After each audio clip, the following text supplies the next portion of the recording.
Good day, sir. Here's my PLC program in beginner challenge D to detect sensor light. And this is my ladder diagram. This section is the operation panel. And this section naman po, dito natin makikita kung gumagana yung ating program. So in this program, we have two program, a human side and car side. So first po is the human side. When the sensor in gate X0 detects a person, the flashing light green Y1 will turn on. And 5 seconds after a sensor out X1 detects the passage of the person, the flashing light green Y1 is extinguished. So kapag ito pong tao ay nakalagpas po dito sa X0, mag-iilaw po yung green light natin. And kapag lumagpas na po siya dito sa X1 in 5 seconds, mag-off na po yung green light natin. So try po natin.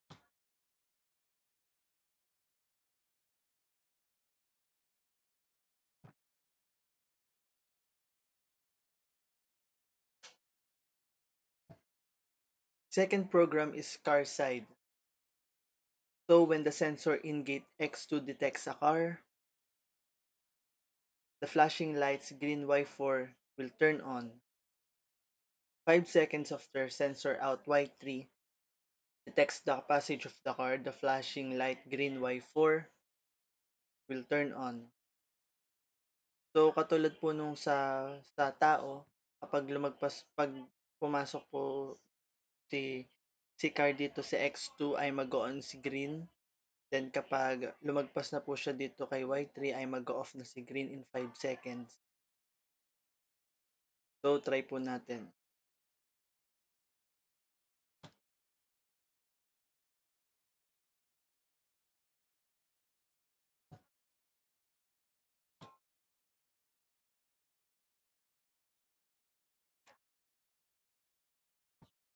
So another condition for the car side, if the car does not pass through the area between in gate X2 and out X3 within 10 seconds, the flashing light red Y3 will turn on and the buzzer Y7 sounds. So ito pong car na 'to kapag hindi 'pag tumigil po siya dito sa gitna na 'to in 10 seconds, magbubukas po itong si red light and mag-o-open din po 'tong si buzzer. So try po natin.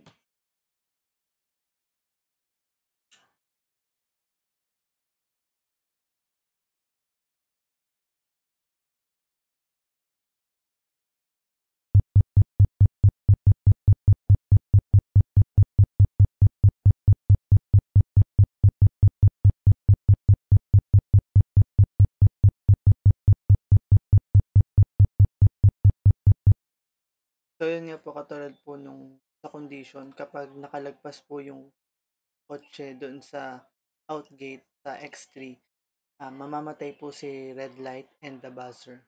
So that's all po. Thank